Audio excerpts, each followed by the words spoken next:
레위기 2장에는 소제에 대해서 나옵니다. 1장에서는 번제에 대해서 말씀을 드렸습니다. 누구든지 여호와 앞에 와서 예물을 드리려고 하거든. 요 예물이 바로 고르반입니다. 고르반은 내게 있는 것 중에서 구별하여 이건 하나님 앞에 좀 드려야 되겠다.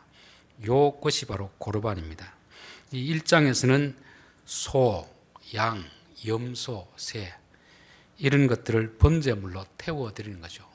이 번제는 바로 하나님 앞에 헌신을 말하는 것입니다. 헌신. 그래서 하나님 앞에 나 자신을 드립니다.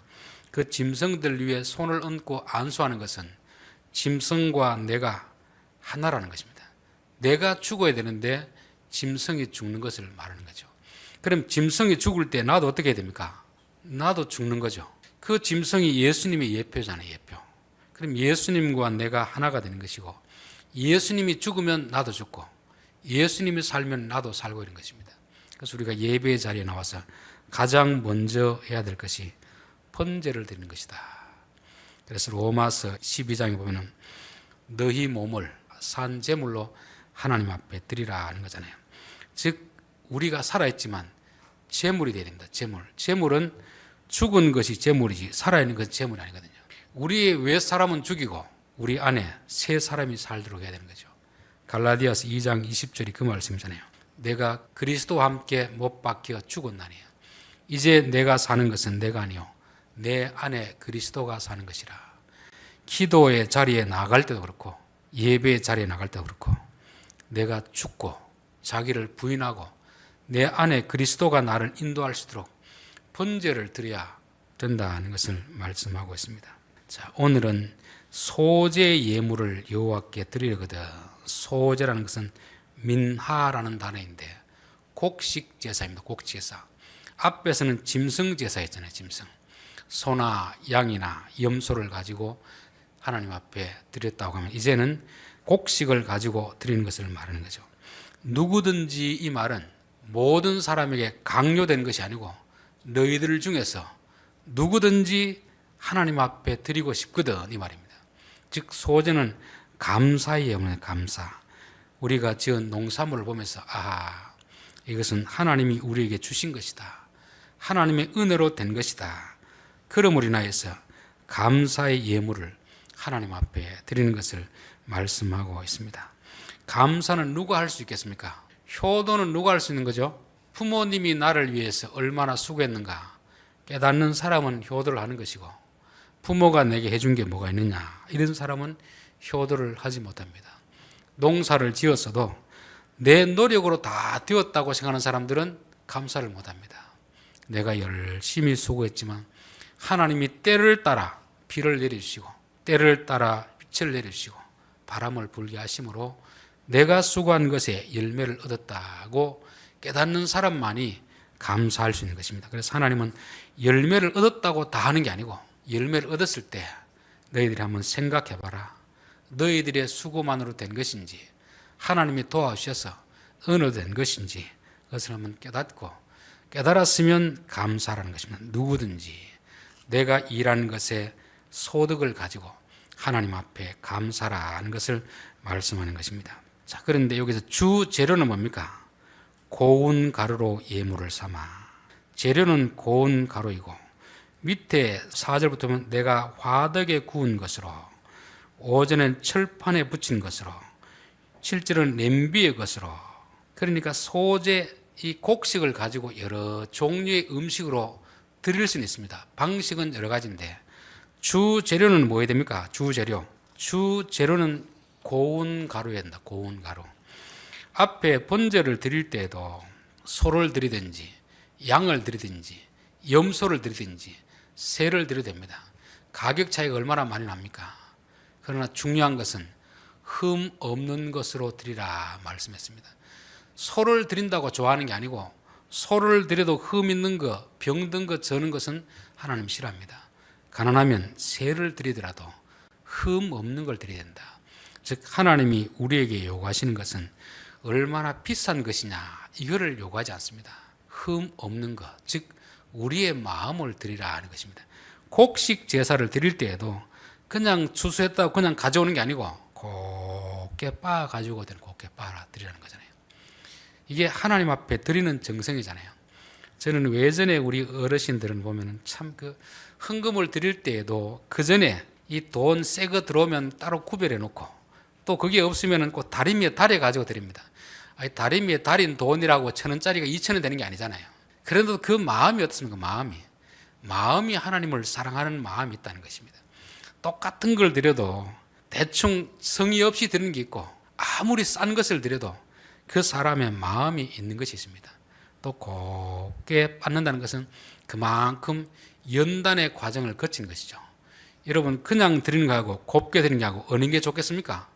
음식을 할 때 곱게 빻은 것이 좋죠. 곱게 빻아서 드려야 되잖아요. 저는 우리도 하나님 앞에 나갈 때 그냥 뭐 우리 찬송가 그런 게 있죠. 있는 모습 그대로 받아주신다고 하는데, 여러분, 있는 모습 그대로 가는 게 좋겠습니까? 좀 얼굴에 화장도 하고 성질도 좀 죽이고 단장을 하고 가는 게 좋겠습니까? 그래도 좀 얼굴에 꾸미고 마음에 단장도 하고 이렇게 가야지, 있는 모습 그대로 그냥 막 성질 내면서 가면은 그거는 고운 가루가 아니고 거친 가루. 하나님이 가루를 얼마나 많이 드리느냐 적게 드리느냐를 말하는 게 아닙니다. 우리가 부모님 앞에 어른들이 갈 때는 적어도 좀 조심하는 마음을 가지고 가듯이 하나님 앞에 갈 때는 고운 가루로서 드려야 되는 것입니다. 여기도 가루는 가루가 아니고 나를 대신해서 드리는 거잖아요. 그러니까 그 선물 속에 뭐가 담겨야 됩니까? 내 마음이 담겨야 되는, 내 정성이 담겨야 되잖아요. 가루도 그냥 내놓을 수도 있는데 곱게 빻아간다는 것은 하나님, 내가 하나님 앞에 고운 가루가 되겠습니다, 그런 의미를 가지고 가는 것입니다. 모세가 40세에 모든 준비가 다 끝났습니다. 애굽의 학문 배웠죠. 언어 배웠죠. 체력 다 단련했죠. 내가 이제 이스라엘 백성을 구원하겠습니다. 그런데 아직도 성질을 못 주겠습니다. 그러니까 불의한 걸 보고 어떻게 합니까? 애굽의 그 감독을 바로 한 방에 펀치를 날려가 죽여버리잖아요. 하나님 보시기에 너는 너무 거칠다. 그 성격 가지고는 네가 안 된다. 그래서 40년을 어떻게 합니까? 뺑뺑이 돌리면서 계속 고운 가루로 만들잖아요. 우리가 하나님 앞에 드리는 것도 참 중요하지만 고운 가루가 된 상태에서 드리는 거하고 그렇지 않은 것은 차이가 있다는 것을 말씀합니다. 그래서 여러분, 우리가 헌신을 하기에 앞서서, 감사를 하기에 앞서서 내가 고운 가루를 가지고 하나님 앞에 나아갔는지, 있는 성질 그대로 나가지고 갔는지, 있는 그대로 가져가면 하나님이 받지 않아야 하십니다. 많이 드리느냐 적게 드리느냐, 소를 드리느냐 새를 드리느냐, 하나님 이걸 보는 게 아니잖아요.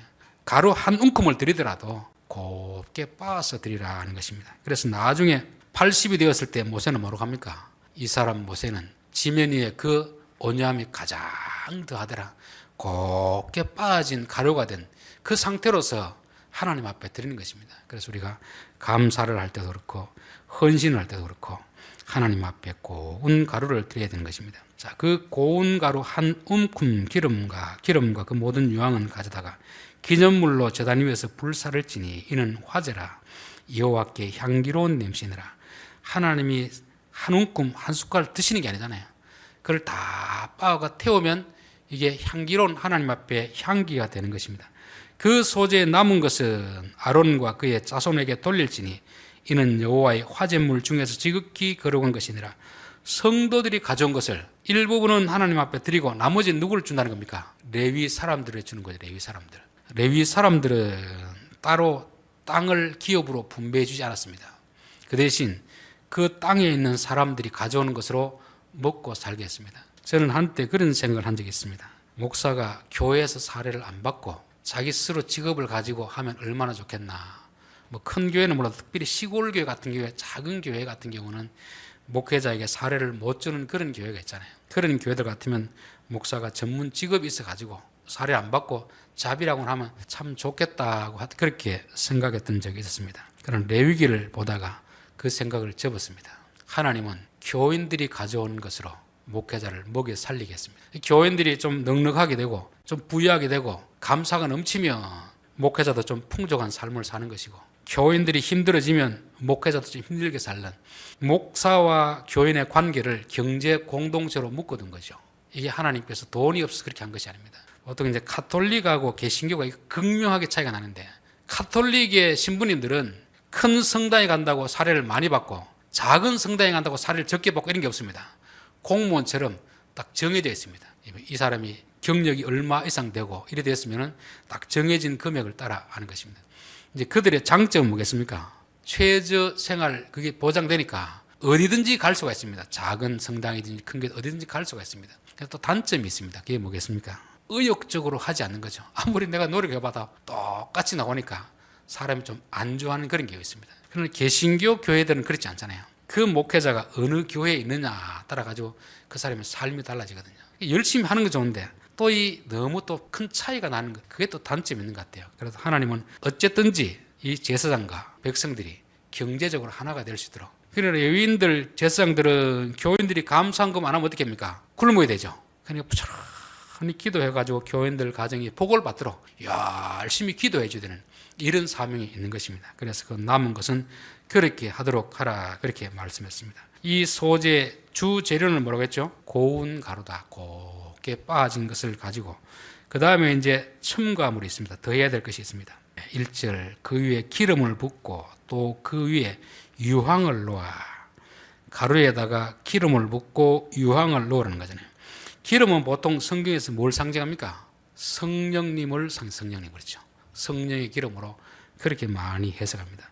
유황은 뭐로 해석하냐면은 기도로 해석해. 기도로 그렇죠. 그래서 우리가 뭘 드릴 때는 그냥 드리는 게 아니고 반드시 성령의 인도하심을 따라 드려야 됩니다. 내가 누구를 돕고 싶더라도 그냥 내 생각으로 돕는 거 하고 성령이 내게 뭐라고 하시는가, 그분의 인도함을 따라서 드려야 되는 것이고, 그게 제대로 되기 위해서는 반드시 동반돼야 되는 게 뭐겠습니까? 기도가 동반됩니다. 기도.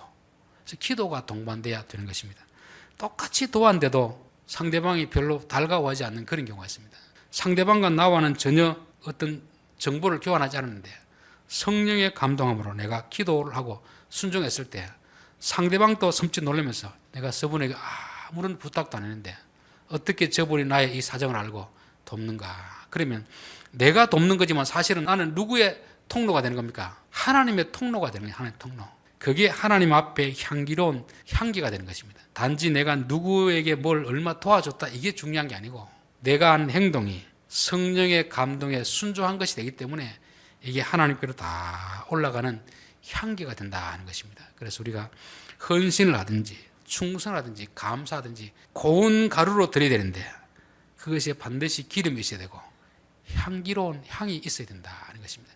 그렇게 되면 참 내가 한 그 작은 냉수 한 그릇 대접한 것도 받는 사람에게는 단지 사람에게 받는 게 아니고 그 사람의 기도의 응답으로 받는 것이기 때문에 하나님께 영광을 돌리게 되는 것입니다. 우리가 감사하고 헌신하고 이렇게 하더라도 이 기름이 없고 유황이 없으면 그냥 인간적으로 도와주는 것밖에 안 됩니다. 저는 우리의 성도들의 모든 감사와 이런 것들은 항상 성령의 감동하심을 받고 기도를 통해서 그런 때와 장소, 대상을 적절하게 하면 그것이 단지 내가 누구에게 선을 베푼 것이 아니고 성령이 역사하는 그 일에 우리가 쓰임받는 순종자가 되기 때문에 이것을 향기로운 화제라 그렇게 말씀하고 있는 것입니다. 반드시 넣어야 될 것이 뭐라고 했습니까? 기름과 유황을 넣어라 그렇게 되어 있죠. 그런데 넣지 말아야 될 것이 있습니다. 11절 너희가 여호와께 드리는 모든 소제물에는 누룩을 넣지 말지니 너희가 누룩이나 꿀을 여호와께 화제로 드려 사르지 못할 것이니라. 누룩은 부풀게 하는 것입니다. 여러분 빵을 먹을 때 누룩을 안 넣으면 어떻게 되겠습니까? 빵이 맛이 없습니다. 딱딱하잖아요. 그렇죠? 누룩을 넣어야 부드럽고 부풀고 이렇게 되잖아요. 근데 하나님 앞에 드릴 때는 그거 하지 마라 하는 것입니다. 사람들은 누룩을 넣어서 부풀고 부드러운 걸 좋아하지만 하나님은 그런 걸 싫어한다 하는 것입니다. 6월절 절기를 지키고 나서 반드시 지켜야 되는 게 무교절이거든요. 무교절. 무교절은 뭐 하냐면 떡을 만들어 먹는데 누룩을 넣지 않은 떡을 먹으라. 누룩을 넣지 않은 떡. 누룩을 넣지 않은 떡은 딱딱합니다. 그러니까 사람들은 누룩이 든 거, 꿀이 발린 것을 좋아합니다. 하나님 앞엔 들지 마라. 하나님은 그걸 싫어한다는 것입니다. 즉 누룩이라는 것은 부풀리는 거 많아. 부풀리는 거. 우리가 어떤 선한 일을 할 때 항상 어떤 생각이 있습니까? 있는 그대로 이야기를 합니까? 조금 과장되게, 조금 부풀려가지고 이야기합니까? 조금 부풀려가 이야기하잖아요. 그래서 제가 늘 하는 이야기가 남자들 군대 이야기 100% 다 믿으면 안 됩니다. 거기에 누룩이 많이 들어있습니다. 누룩. 누룩이 많이 들어있거든요. 뭐 훈련 한 번 받는 거 부풀리가 2번 받았다고 하고, 이 남자들의 군대 이야기만큼 누룩이 많이 든 게 없어요. 여자들의 이야기도 마찬가지겠죠. 여자들의 이야기도 누룩이 많이 들어야 됩니다. 또 꿀이 좀 발려야 됩니다. 꿀이. 입에 아첨 하는 말, 듣기 좋은 말, 이런 말을 해야 먹기도 좋고 듣기도 좋은 거 아닙니까? 근데 하나님의 떡에는 누룩도 넣지 말고 꿀도 하지 말라는 것입니다. 왜냐하면 듣기는 좋고 먹기는 좋은데 이게 변질이 됩니다. 변질이. 하나님의 말씀도 있는 그대로 전하면 솔직히 막 부담스럽잖아요. 듣기 거부하잖아요. 그러니까 교인들은 어떻게 합니까? 그 말씀을 듣기 싫어하는 것입니다. 듣기 싫어하면서 좀 누룩을 넣어가지고 성공적인 예화도 좀 넣고 좀 거짓말도 적당히 섞어가지고 이렇게 해야 우리에게 듣기가 안 좋겠습니까? 그런데 그것은 귀에 듣기는 좋은데 그 말씀은 변질된 말씀이기 때문에 생명은 없는 것입니다. 하나님의 말씀은 누룩이 들어서도 안 되고 꿀을 발라서도 안 되는 것입니다. 그래서 이 설교 시간은 사실 코미디 시간 아니거든요. 근데 오늘날 강단에서는 자꾸 코미디 같은 설교를 원할 때가 있습니다. 또 코미디 같은 이야기를 하는 강사들이 인기가 있습니다. 그래서 집회를 하다 보면은 하나님의 말씀을 그냥 있는 그대로 풀어서 해석하는 게 아니고 그냥 자꾸 누룩을 갖다 넣고 꿀을 갖다 넣고 이래야 사람들이 인기 사는데 저는 그런 것을 보려고 하면 코미디 프로 틀어보면 됩니다. 그런데 굳이 교회에서까지 와가지고 누룩 든 빵, 꿀 발린 그런 이야기를 들어야 되겠나? 여러분 적어도 교회 와서만큼은 있는 그대로 무교병을 여러분들이 들을 수 있도록 해야 됩니다. 여기서 누룩 들지 않는 빵이라는 것은 하나님의 말씀이고 교훈을 말하거든요. 예수님이 바리새인과 서기관들의 누룩을 주의하라 했잖아요. 그 누룩은 교훈입니다. 교훈. 그들의 교훈은 뭐가 들어있습니까? 누룩이 들어요. 누룩. 기도 1시간 해놓고 자기는 매일 2시간씩 기도한다고 이렇게 뻥을 치잖아요. 또 금식을 뭐 한 이틀 해놓고 저는 3번씩 합니다. 이런 누룩을 넣어 하잖아요. 우리가 신앙생활할 때 이렇게 하기 쉽겠습니까? 어렵겠습니까? 남자들이 군대 이야기할 때 남들이 모르니까 뻥을 치듯이 종교인들에게도 이런 게 있습니다. 누룩을 넣어서는 안 된다. 남들이 좀 실감이 안 나더라도 있는 그대로 이야기를 해야지 자꾸 누룩 넣고 꿀 넣고 이러면 안 나는 것입니다. 제가 간증을 별로 좋아하지 않은 이유가 뭐냐면 간증도 사람들이 처음에 할 때는 아주 순수하게 있는 그대로 이야기를 합니다. 조금 지나다 보면 사람들이 조금 뭐라 그럴까 프로가 되어가면서 자꾸 누룩을 넣고 꿀을 바르더라고요. 이런 말을 하니까 사람들이 좋아하더라. 이렇게 하니 어려봤더라. 그렇게 하면 이미 누룩이 들어가면 뭐가 됩니까? 누룩이 들어가면 이미 그 내용은 변질되는 거잖아요. 그래서 소제를 드린다는 것은 하나님 앞에 기름과 유황을 넣어야 되는 거지 누룩이나 꿀을 넣으면 안 된다는 것을 말씀하고 있습니다. 자, 13절 내 모든 소제물에 소금을 치라. 내 하나님의 언약의 소금을 내 소재에서 빼지 못할지 내 모든 예물에 소금을 드릴지니라. 이렇게 됐습니다. 자, 소금은 무엇을 상징하는 겁니까? 소금. 부패를 방지하는 거죠. 누룩이 부풀리면서 부패하게 만든다고 하면 꿀도 마찬가지죠. 그러나 소금은 그 반대의 현상, 반대 현상이죠. 부풀리지 못하도록, 부패하지 못하도록 소금을 넣어라. 그렇게 말씀하고 있습니다. 소금은 우리에게 뭐가 되겠습니까? 히브리서 11장을 보겠습니다. 4절을 보겠습니다. 믿음으로 아벨은 가인보다 더 나은 제사를 하나님께 드림으로 의로운 자라 하시는 증거를 얻었으니 하나님이 그 예물에 대하여 증언하심이라. 그가 죽었으나 그 믿음으로서 지금도 말하느니라. 우리 창세기 4장에 보면 흔히 이제 가인의 제사, 아벨의 제사에 대해서 가인은 뭐를 드렸습니까? 농사에서 곡식 제사를 드렸잖아요. 그게 오늘 민하입니다. 민하, 소제입니다. 그리고 아벨은 양을 잡아서 드렸잖아요.